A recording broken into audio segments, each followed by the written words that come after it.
Bien, le hip-hop management, la stratégie du nouveau monde, c'est le texte que je me propose donc de lire. Comme Alain Martinet, j'y suis très peu habitué, donc mes excuses par avance.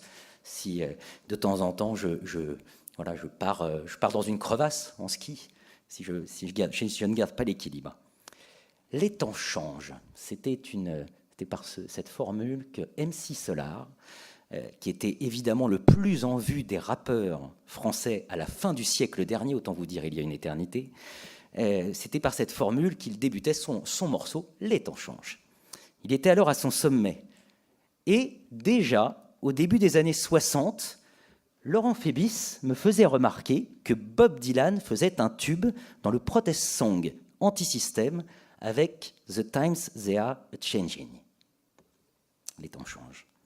Aujourd'hui, les temps ont effectivement changé, et ceci, je l'affirme.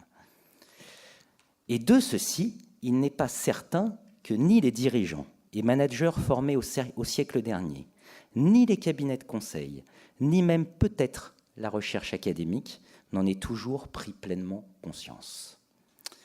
Un voyage en 3 temps va me permettre d'essayer de vous faire mesurer l'ampleur des incertitudes qui sont nées du changement de monde, et donc de paradigme. Premier temps, d'où vient le management ? Alors le management, ce sont évidemment, je ne sais jamais s'il faut dire des centaines de milliers, on ne sait plus compter le nombre de pages qui ont été écrites sur le management. Au fond, on peut en tirer une quintessence. Les managers, ce sont ceux qui font en sorte que les autres fassent dans cette chose que l'on appelle une organisation. Soyons précis puisqu'on peut le dater. Donc soyons précis. C'est avec la révolution industrielle qu'est apparue la grande entreprise entre 1840 et 1920, et c'est Alfred Chandler qui l'a théorisé. Ce CEO de la business history, comme aimaient à le qualifier ses collègues de l'université d'Harvard, donc la grande entreprise industrielle. C'est quoi la grande entreprise industrielle ? C'est la main bien visible de l'autorité des managers, en lieu et place de la fameuse main invisible, spontanée, merveilleuse du marché d'Adam Smith. Parce qu'il fallait produire et distribuer en masse, parce qu'il fallait des trains, parce qu'il fallait des voitures, parce que 2 guerres mondiales plus tard, les techniques inventées pour manager cette grande entreprise structurée par domaine d'activité stratégique, comme autant de couples produits-marché, allaient être enseignées dans toutes les business schools et universités de la planète. Alors on aura disserté, on aura débattu, on aura parlé transversalité, on aura parlé de nécessité de management par projet, etc., etc., etc. Il n'empêche, l'essentiel était posé dès la fin des années 60.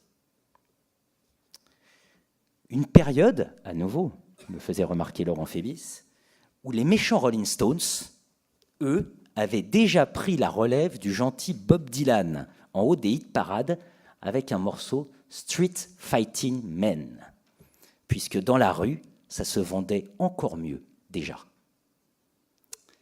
Second temps. Le second temps, ça a été celui de la globalisation. Donc, comme ça va très vite, je vais parler très vite, comme on fait dans le hip-hop. Fin des années 80, l'Est s'ouvre définitivement à l'échange et au commerce. Autant de promesses de débouchés, de croissance pour des grandes entreprises diversifiées, mais qui étaient devenues des monstruosités managériales. Alors, la globalisation marchande, sur fond de ritournelle de fin de l'histoire, a permis aux acteurs de l'industrie financière de faire valoir tout l'intérêt qu'il y avait à se recentrer sur le cœur de métier, le core business, et à l'étendre à l'international dans des industries aux frontières clairement identifiées. La première vague de l'Internet a accentué indubitablement cette tendance. Elle a créé l'illusion que l'on pouvait externaliser et délocaliser à l'envi, sans dommage, grâce par exemple aux ERP. Les managers sont ainsi devenus des experts en rendement des capitaux investis, quitte à alléger l'entreprise d'une bonne part de ses actifs pour tenir l'objectif. On en verra parfois la conséquence sur le long terme. On a rarement fait remarquer ce que ceci devait aussi aux accommodantes politiques monétaires, parce qu'elles autorisaient tant et tant de fusion et d'acquisition plutôt que de faire de la stratégie. L'explosion de la bulle de la net économie en 2001 déjà, la crise de 2007, les subprimes, ont eu raison de ces illusions. C'est sans doute parce que le réveil serait trop brutal que l'on continue depuis 7 ans d'entretenir un rêve ancien, à grand renfort de quantitative easing. Et on croise les doigts en haut lieu pour que tout ça ne finisse pas en cauchemar. Mais on n'en est pas certain. À trop avoir craint l'incertitude de ce qui aurait pu advenir si on avait débranché l'assistance respiratoire, on a alors oublié de se concentrer sur l'essentiel. Un troisième temps s'est ouvert, plus exactement un nouveau monde, puisqu'il est celui de la conquête de nouveaux espaces. Jugez plutôt, fin des années 90, Google et Amazon déjà. 2004, Facebook. 2006, Twitter. 2010, Instagram. Quelques noms au hasard. Et puis bien sûr, sur la période 2001-2015, iTunes, puis l'iPod, puis l'iPhone, puis l'iPad, pour finir autour de 700 milliards de valorisation boursière en 15 ans. Et un Internet, aujourd'hui, auquel on se connecte depuis son appareil mobile plutôt que depuis son ordinateur, majoritairement. Dans ce contexte de nouvelles mobilités spatio-temporelles, les anciens schémas sont trop rigides. Les perspectives sont trop limitées. Le salariat, pourquoi ? Pourquoi, quand on sait l'importance de la co-création dans le cadre de processus d'innovation ouverte ? Pourquoi, quand sans relâche, on traque l'opportunité nouvelle ? Pourquoi, quand l'avantage décisif résulte d'articulations créatives encastrées dans des écosystèmes, par définition peu respectueux des frontières légales héritées d'un autre temps ? Le hip-hop manager, lui, se sent dans un tel environnement comme un poisson dans un océan. Laurent Fébis m'a rajouté, qui ne peut être que bleu. Eh oui, par définition. Sa stratégie ne relève pas des règles établies par les anciennes puissances industrielles et du respect des codes dominants. Les codes, le hip-hop manager les invente, ou plutôt il en forge de nouveaux, à partir de ce qu'il sait décrypter de ce qui se passe dans la rue et dans ses réseaux. Familier des musiques méprisées et des marges, le hip-hop manager affirme sans pudeur son appât du gain pour mieux faire valoir sa réussite. Autant vous dire que ce n'est pas très français. Contrairement à une croyance répandue, il n'en fait pas, lui, une fin en soi. À nouveau, autant vous dire que ce n'est pas très français. Parce qu'il pense que la stratégie, c'est d'abord penser plus grand que soi-même.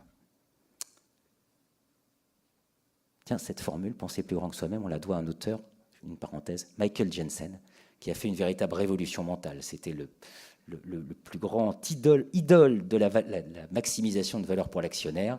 Aujourd'hui, il nous a dit « Je me suis trompé ». Dans combien de cours le dit-on que Michael Jensen a fait ce mea culpa ? Je ferme la parenthèse. Parti de nulle part, le hip-hop manager n'a aucun scrupule.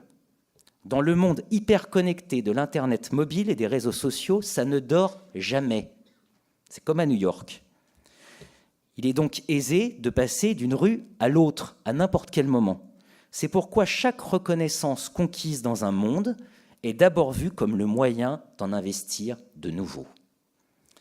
Dès qu'il vend des disques, le hip-hop manager crée son propre label avec d'autres artistes. Pourquoi ?